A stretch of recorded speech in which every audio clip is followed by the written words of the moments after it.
Hello everybody, Gisele Grenier here. In this video lesson slash challenge, we're going to learn about painting basically a basic sky. Okay, because skies can be so different colors. You got clouds and all that stuff, but we're going to work with a color mixing for a basic sky. Now, what I'm going to do is tell you to get your phone. If you haven't done this already, you can do it now. What you want to do is you want to go to Unsplash. So you can either do it on the app, on the phone, or you can go to the website, unsplash.com. And I've got glue here. And what I'm going to do is search for a blue sky. We're going to search for that. And then you'll have, all these pictures of blue skies that you can refer to for color mixing. So what I want to do is, let's take the first one. If we took this first one, can I actually open it up full screen? There we go. All I want to do is I don't want to look at the actual sky, I just want to look at the color. And I got paint on my screen. And I want to look here. And if I wanted to color match this, what would I do? Well, keeping in mind that colors on a digital device are different than what's in real life. So what I'm looking at here, and when you're looking at two generations of digital photography. So what I see is going to be different than what you see on your monitor. So in looking at this here, I'm going to look at this and I'm going to ask myself the typical questions. Okay, with what I'm looking at, what color do I see? Well, I see blue. And then I'm going to look, okay, is it an intense blue? Is it a dull blue? I think it's an intense blue. It's not so intense, but it's definitely not dull. Is it a bright blue or is it a dark blue? I think it's pretty well a darker when you look at the value scale of white up to blue. I think it goes right about here. So it's a bit of a darker blue. And where does it sit in the color wheel? Does it sit closer to violet, red violet, or does it sit closer to yellow green? Down here, it sits more on yellow green. But when I look up here, yeah, I don't think it's, I think it's in between violet and I think it's more neutral. But if I had to pick, I'm looking at the white. If I had to pick, I would say leans more towards violet. But down here, I'm thinking just a little bit more towards the green, just a speck, just a speck. So let's make that mix. So what we have, oh, I didn't put my colors on the palette. Just a sec. There we go. Sorry about that. Helped if I cleaned up. I didn't pull out the right paint. So what I have is a Decor Traditions. And I've got Phthalo Blue, Ultramarine Blue, Hansa Yellow Light, and Titanium White. Now what you could do is you could bring in Phthalo Green if you wanted to, or even the Phthalo Green Blue, or even the Phthalo Green Yellow. You can bring that out as well if you wanted to. But with the color I'm working with here, I'm going to try with just a speck of yellow, whereas at the bottom of the palette. So, or about bottom of the painting. So I'm looking at doing this one here. Now you can take scrap pieces of paper. I have a little container here of all this scrap paper, and I just put my swatch on that and bring it close. That'll work as well. I'm just going to do it on my chart to keep it close. So,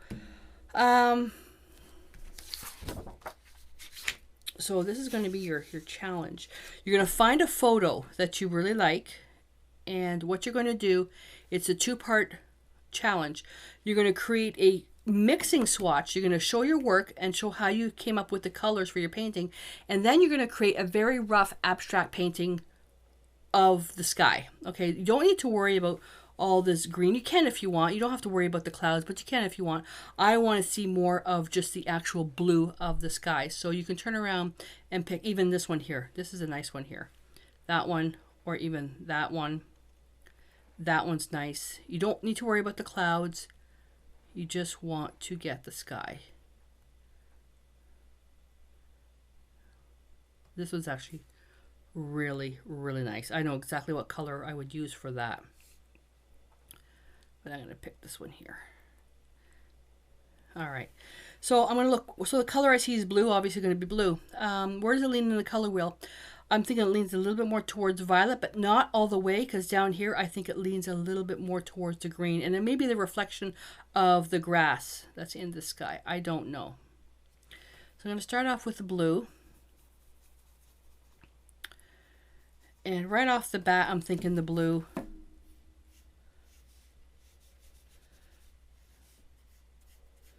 When comparing to that, squint my eyes. It's a little bit intense. Squint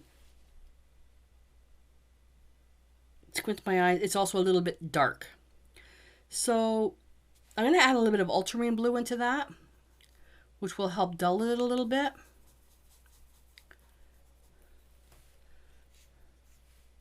That's better. Because you got a little bit of the violet in there. Now, don't want much dull it, but it'll shift it. Yeah, that's perfect. Well, then let's add a little bit of white to that.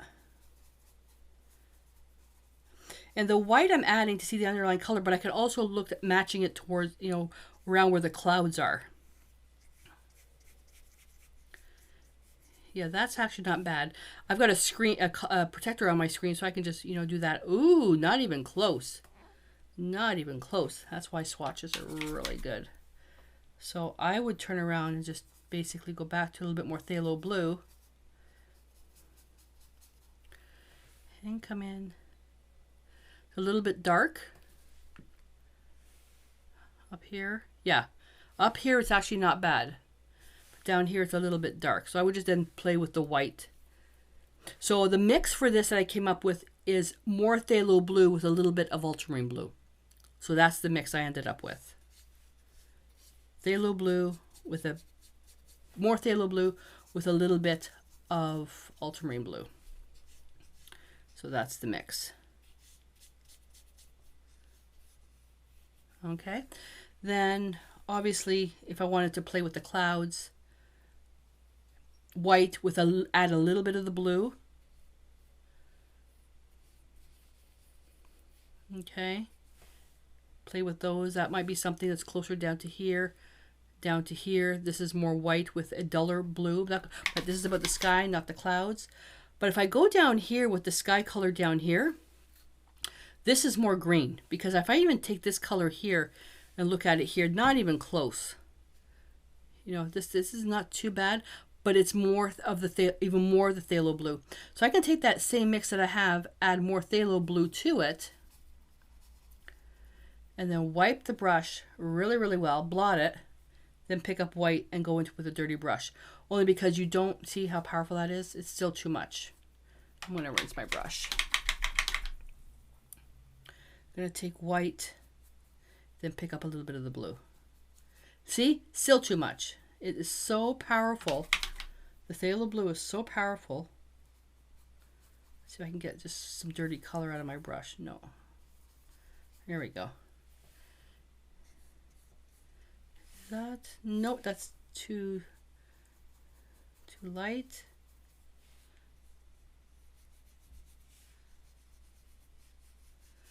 That's not bad for that cloud color there. Let me add a little bit more of the blue. So what I'm doing is I'm getting some of the clouds and some of the sky. That's actually pretty good. Bit more blue.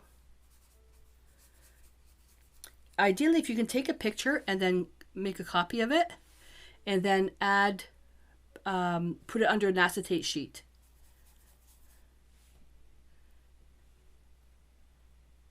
Right there, that's that color right up there. And then the value changes a little bit stronger. Right about here. Add a bit more blue.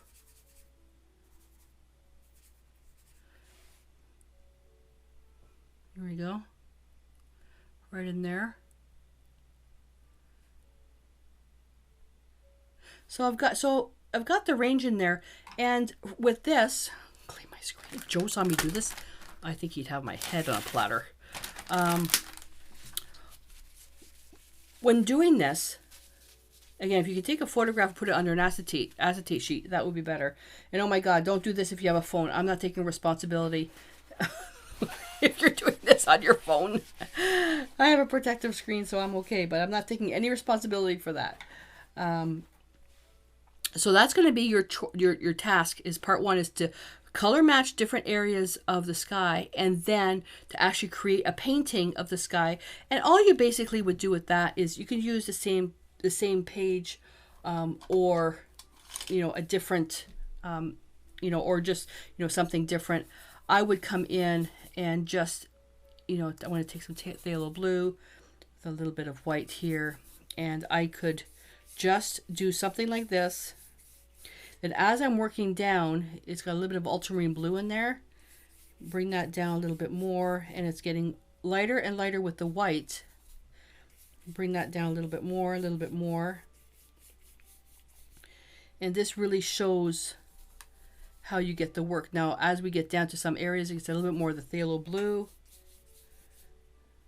a little bit more white, and you just work it down, and then you've got a nice gradation of color. Phthalo blue, ultramarine blue. Again, more white. And you're just bringing it. It's not about the brush techniques. It's just about understanding where the colors lie. And I'm working this dry.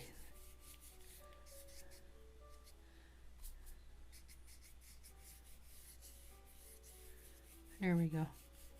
So you can do this as a formal painting on a separate piece of paper, or just do it on your same color swatch, and then make a note. What made it up?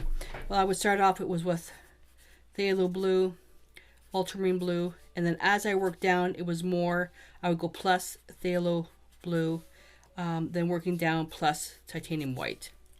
That's all you need to do for the challenge. So just so I can see how you came up with the colors of what you have. Now, if you don't have phthalo blue, you're going to pick whatever other colors that you have. So that's going to be your homework assignment. You're going to show your work.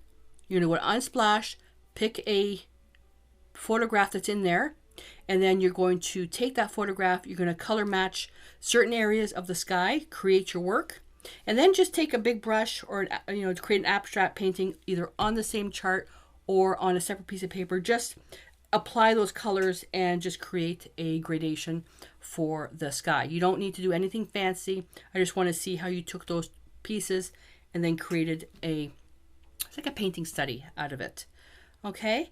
And don't forget to make notes. So you're going to post that. So when you're posting it on YouTube, forget it. You need to post it on one of the two links in the description, in the video description. If you're watching this from YouTube, either on the community or on Facebook, you're going to post a link to the picture in Unsplash, so we can look at the photograph, and then you're going to post a picture of your work, and you're going to post a picture of the gradation. So those are the three components for the piece. So the link to the Unsplash picture, your work, and the gradation. But your work and the gradation can be done on the same page if you want. Alrighty, so if you have any questions, let me know. Otherwise, I look forward to seeing your challenge piece. And I have one more challenge piece coming up next. So I look forward to seeing you in that one. Until then, stay inspired.